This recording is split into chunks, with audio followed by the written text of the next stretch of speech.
लेते थे, उसको बिना किए कभी नहीं छोड़ा। एक जो बहुत ही सब लोगों ने बताया उनके बारे में कि ये उनके खेत थे शायद यहाँ पर, और जो बाहरी लोग होते हैं उनकी नज़र शहरी ज़मीन पर होती है। इस ज़मीन को उन्होंने किस तरह से बचाया। कहते हैं कि जब वो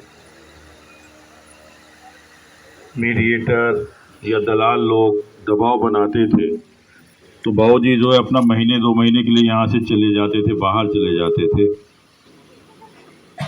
तो इस तरह का योद्धा जिसने अपने बच्चों का भविष्य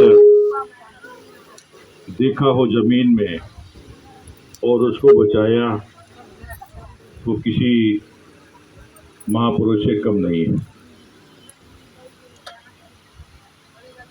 आज हम उन्हें श्रद्धांजलि अर्पित करते हैं। उन्होंने पूरा अपना भरा परिवार छोड़ा है। 5 पुत्र हैं, 2 बेटियां हैं, 10 नाती हैं और 17-18 पोतियां।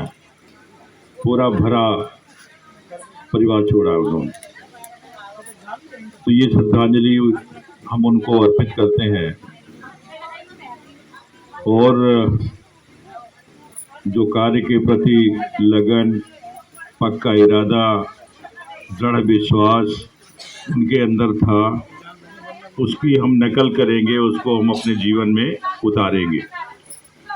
हर मनुष्य के जीवन में कठिनाइयाँ आती हैं और कठिनाइयों को किस तरह से झेला जाए ये हम बाबूजी से सीख सकते हैं।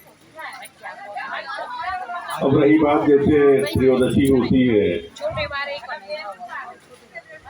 तो मैं महात्मा बुद्ध का कोई लेख पढ़ रहा था, तो उसमें 4-5 चीजें मिली जागरूकता के लिए। उन्होंने कहा था कि तुम्हें बूढ़ा होना है, बूढ़ा होने से कोई बचा नहीं सकता। You have to become old, no way to escape. तुम्हें बीमार होना है, कोई बचा नहीं सकता। You have to become ill, no way to escape. तुम्हें मरना है, मरने से कोई बचा नहीं सकता। You have to die, no way to escape.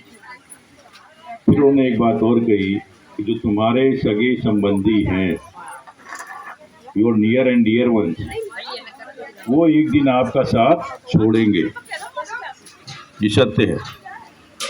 जो अगली बात उन्होंने कही वो बड़ी मार्के की है कि तुम्हारे कर्म ही तुम्हारी संपदा है।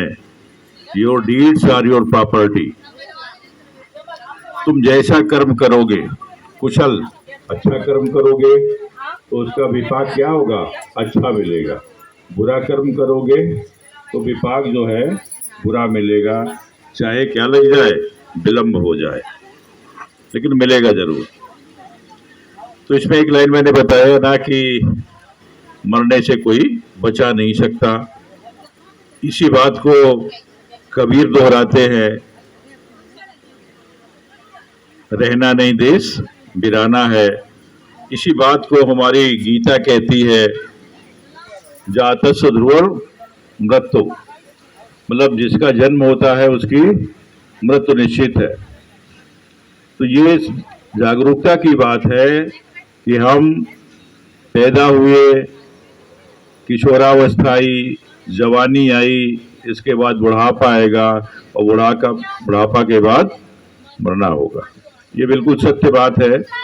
इसलिए बहुत दुख करने की जरूरत नहीं है। ये प्रकृति का खेल है, प्रकृति के खेल को पलटा नहीं जा सकता। अब इसके बाद आता है कि क्या आदमी मरने के बाद भी रहता है? तो असली बात यह है कि कोई व्यक्ति मरना नहीं चाहता है कोई मनुष्य यहाँ पे जो कहे कि मैं मरना चाहता हूँ? कोई व्यक्ति मरना नहीं चाहता। वो अपना अस्तित्व मिटाना नहीं चाहता। कई लोगों को आपने सुना होगा कि अरे मैं ये कुआं बनवा देता हूँ, बावली बनवा देता हूँ, कॉलेज बनवा देता हूँ, स्कूल बनवा देता हूँ, प्याऊ बनवा देता हूँ, ताकि मरने की बाद भी मेरा नाम लोग लें, मरने के बाद भी मेरा नाम लें। तो इसका उद्देश्य यही, इससे मरने का भाव नहीं है कि हम मर जाएंगे। तो फिर हमने काहे की कल्पना की? अभी चल सकता है?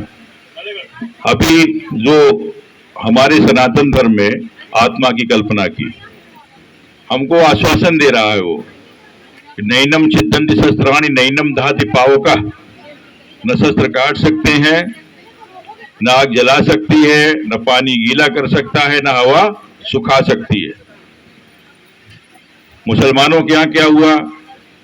वहां भी कोई मरना नहीं चाहता। उन्होंने कहा कि इनको जो दफना दीजिए, और जब कयामत का दिन आएगा तो ये सब क्या होंगे? उठ खड़े होंगे। वहां भी आशावाद है कि ये मरेंगे नहीं। और अगर मिस्र के पिरामिडों का अध्ययन करें आप, तो वहां क्या होता है? वहां जितना बड़ा होगा व्यक्ति, जो जो वो सुविधाओं का उपभोग करता है, वो सारी पिरामिड में रख दी जाती है। अगर राजा का देहांत हुआ तो उसकी सेना, मंत्री सब बनाए जाते हैं। आशय ये है कि कोई मरना नहीं चाहता, अपना अस्तित्व मिटना देखना नहीं चाहता। इसीलिए हमने क्या बनाया? आत्मा बनाई। कयामत के दिन उठ खड़े होंगे,